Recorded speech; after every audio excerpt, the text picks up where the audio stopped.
Nikdy never človeku, čo ti dá niečo zadarmo. Pravda je presne opačná. V tej chvíli si už zaplatil nie peniazmi, ale svojou pozornosťou, lojalitou a pocitom záväzku. A teraz sa skús zamyslieť, koľkokrát v živote si dostal niečo len tak a až neskôr si zistil, že to malo háčik. Presne o tom budeme dnes hovoriť. A vysvetlíme si, ako to využiť pre náš prospech. Jeden z najstarších psychologických zákonov sa volá reciprocita. A dnes ti ukážem, ako ju využiť, aby si dostal čo len chceš a ľudí mal v maličku.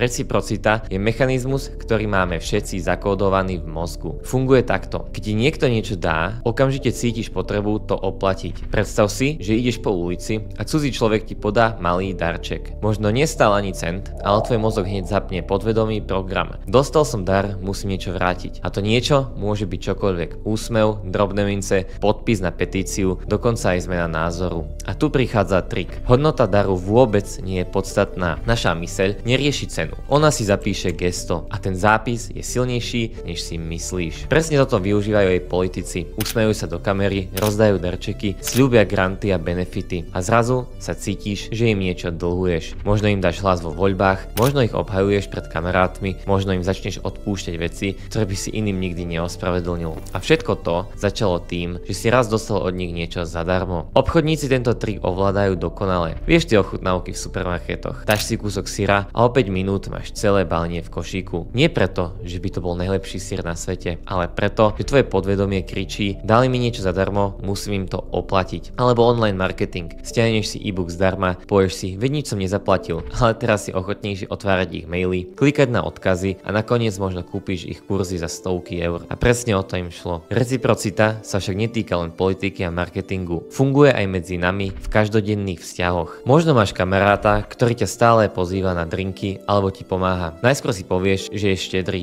ale časom začneš cítiť povinnosť mu to vrátiť. A niekedy to môže byť spôsobom, ktorý ti nie je úplne príjemný. A táto neviditeľná sila nás núti konať veci, ktoré by sme inak nespravili, len preto, že niekto v nás vyvolal pocit dlhu. Prečo je to tak silné? Pretože reciprocita je v nás zapísaná od nepamäti. Kedy si bola otázkou prežitia. Ak ti niekto pomohol uloviť jedlo alebo postaviť prístrešok, musel si to vrátiť, inak by si bol vyhnaný zo skupiny. A tento evolučný program máme stále v sebe. Lenže dnes už nejde o prežitie v lese. Dnes sa z toho stal nástroj manipulácie, ktorý používajú firmy, politici a dokonca aj ľudia okolo teba. Takisto to robím aj ja. Mám úplne zadarmo OFM kurz, to je vlastne biznis model, ktorý ja robím, ktorý si môžeš hneď teraz pozrieť v popise. Nemusíš mi platiť nič, no docielim to, že si ma viac obľúbíš a budeš ďalej pozerať tieto videá. Prvý link v popise.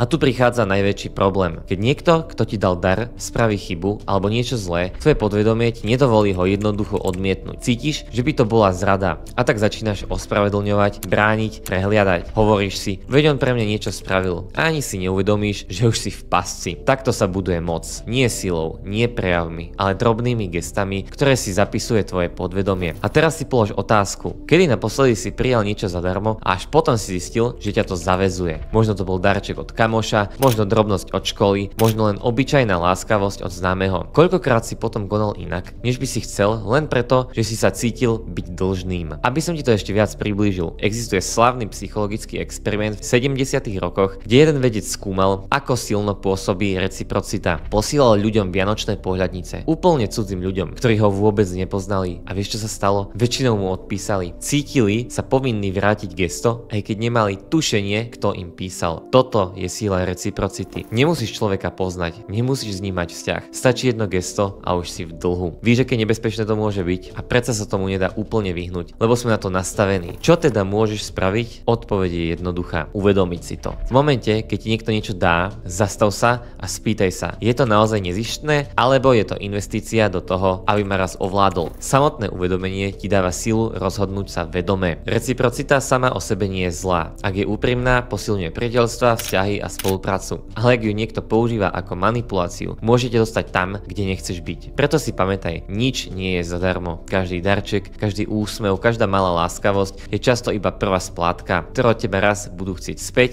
a zvyčajne aj s úrokom. Takže na budúce, keď ti niekto podá niečo len tak, zamysli sa: je to skutočne dar alebo pasca? V politike, v marketingu, dokonca aj v tvojich vzťahoch platí jedno pravidlo: v momente, keď príjmeš, už si kúpený. Preto, keď toto budeš vedieť, môžeš to využiť v svoj prospech. Či už budeš outreachovať klientov a budeš im zadarmo niečo dávať, aby neskôr od teba niečo kúpili, alebo keď zadarmo zedituješ sleduješ pre niekoho prvé video a budeš dúfať, že neskôr začne s tebou spolupracovať. To všetko sú spôsoby, ako vyhrať v podnikaní a podnikanie je o psychológii, takže musíš vyhrať a používať tieto nástroje. Ak ťa zaujímajú ďalšie psychologické princípy, ktoré ovplyvňujú tvoje rozhodnutia každý deň, či ako podnikať správne a vyhrať, žiadne gay rady, kde ti poviem, že čo máš robiť, ale fakt veci, čo pomáhajú, tak daj odber. Klikni na like a napíš do komentárov, či už sa ti niekedy stalo, že ti niečo dali zadarmo a ty si potom spravil rozhodnutie, ktoré by si inak neurobil. Pretože keď tieto hry poznáš, nemôžu ťa tak ľahko zmanipulovať a tým pádom aj nevyhrajú nad tebou. Nezabudni mi dať follow na Instagrame a vidíme sa v ďalšom videu. Čau čau.